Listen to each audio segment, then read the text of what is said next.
Hi there, Dr. Christensen here. In case you didn't know this, we're coming into the holidays. Season's greetings, Merry Christmas, Happy Hanukkah, whatever else. The sad thing is, this is a tough time for most people. Many papers have shown that our seasonal stress patterns are never higher than they are over the holidays. Why would that be? Well, during the holidays, we often spend more than we plan to. We eat more than we plan to. We may not be getting enough sleep. We're spending time with people that we're not always used to seeing as much. We're indoors quite a bit more. The weather may not be the best. There's less sunlight. So you put all that together, and that creates a big stress load. And that can have a lot of effects upon your day-to-day health. Some people notice that their sleep gets worse, or they withdraw socially. Maybe they feel edgy, or they get digestive symptoms, or headaches, or clenching teeth, or fatigue, or muscle pain. These are all real things, and they're all very powerful. And these can come from holiday stressors. And the vicious cycle is that a lot of the ways the holidays are stacked against our health, we're more driven towards things that give us short-term pleasure, like more food or more alcohol, when we're not feeling good. So this whole thing feeds upon itself. But this year can be different. This year doesn't have to be the same. And here's some easy ways to work around that. The first one is, don't be sad. So sad as in seasonal affective disorder. One of the biggest ways in which the holiday season affects us is just by the simple lack of sunlight. Many have argued that actually many of our holidays come because ancient holidays were on the shortest day of the year. And many ancient groups felt that if they did not celebrate and, tear it up pretty good, the sun might not come back again.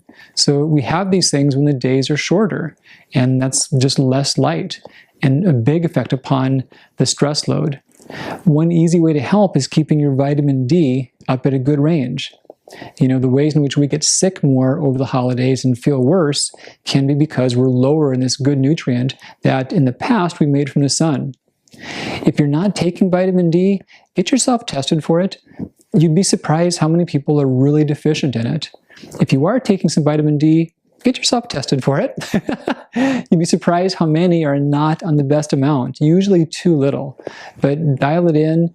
You want to be between 50 to 75 nanograms per deciliter in your bloodstream. And for some people, that takes a lot. It might take 5 or 10,000 units, but it can build up and it can help to reduce your holiday stress. So number 2 trick is treat yourself like a baby. We've got a strong idea about how rituals and routines and habits are so critical for babies and young ones, but we forget about that for grown-ups.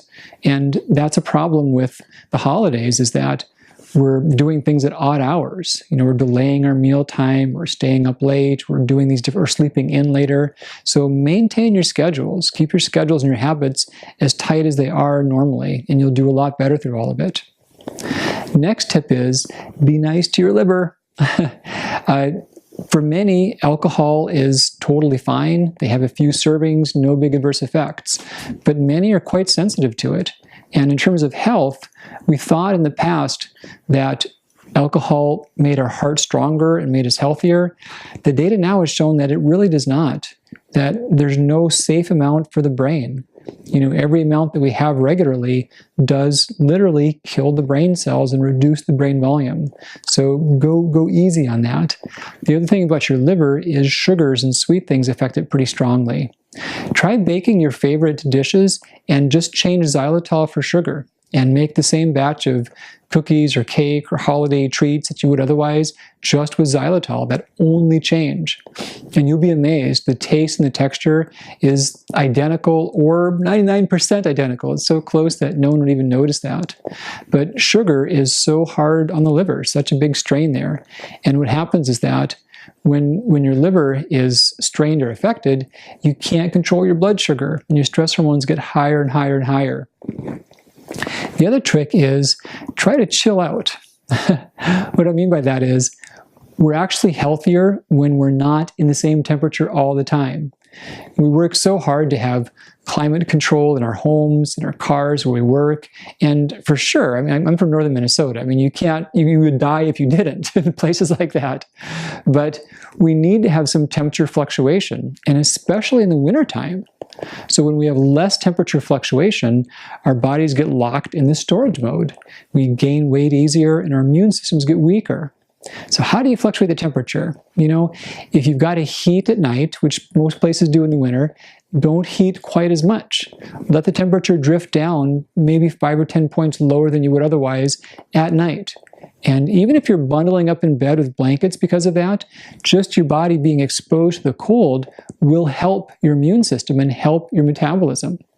Some other cool tricks, no pun intended, when you're showering, just do a blast of warm, rather than hot, or even get brave and do some cold for a few seconds. Make that a habit each time you're in. That will revitalize your nervous system and keep your metabolism strong. And especially in the winter, that cold shock response raises endorphins, it lowers stress hormones, and it lowers your body's pain threshold. So you'll feel so much better in a lot of ways, and it's a easy way to do it. Another cool trick you can do is put on a pair of wet socks before bed. Funny thing, but thin cotton socks, wet, put them on, wool socks over the top. That also helps your body stay in a better metabolic state. Last big thing is think about the rainbow, colorful foods. During the winter, our body's going into a process of trying to fix a lot of old free radical damage. And you really need things that have good building blocks, good antioxidants, and good anthocyanins to really do that repair well. Those are the parts of foods that stain. So what are the best ones? Well, pomegranates are so powerful. I'm not a fan of juice in general, of fruit juice in general, but I gotta say I do bend the rule just for pomegranate because they're seasonal. You can't always get them. And boy, as much as I love them, they're a lot of work to get into. I've got to admit, a lot of work to pull apart a pomegranate and get all the little fibrous stuff off of the seeds. The fibrous yellow stuff in pomegranate, that's used for killing parasites, and it actually hurts your bacteria of your intestinal tract, so you do want it out. But pomegranate juice does avoid that. And even an ounce per day can make a huge difference on the quality of repair of your connective tissues. Another great thing is good old carrots. We don't think about them enough. I think they've kind of gotten a bad rap from the glycemic index. Carrots, yes, they do have a type of glucose that quickly hits the bloodstream, but the quantity of it is so low, and they have no bad effect upon our blood sugar. So the glycemic load is fine. So carrots are great, and they're so rich in some alpha, beta, and also some more exotic carotenoids. They're a perfect remedy for the bad effects of being in the dark and indoors and in climate control all the time. Always have some good organic baby carrots in the refrigerator for snacks. They're the best snacks. Have them anytime. High in fiber, high in very critical things. They'll make your body stronger.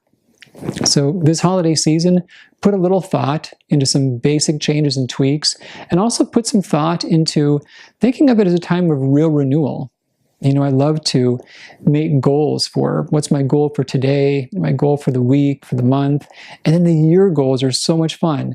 We talk about New Year's resolutions, and people are often kind of apologetic, like, oh, it's kind of lame or they don't really work. You would be amazed. I've seen some big studies showing that when you write out your New Year's resolutions, over half of them actually pan out. So that could be what, a half empty, half full thing, right? You could say, well, I didn't do half of those, but no, you could do half of those. You could imagine crazy, wild, fun things you'd love to pull off or love to see manifest in your life. Half of them can come true, maybe even more. But take some time and do some really good goal setting with this New Year's. It's the great season for that. And know that this holiday can propel your health in the right direction instead of the wrong direction with just a little bit of planning. Thanks for tuning in. Reset your health, reset your life. I can show you how. Dr. Christensen here, and I'll talk to you real soon.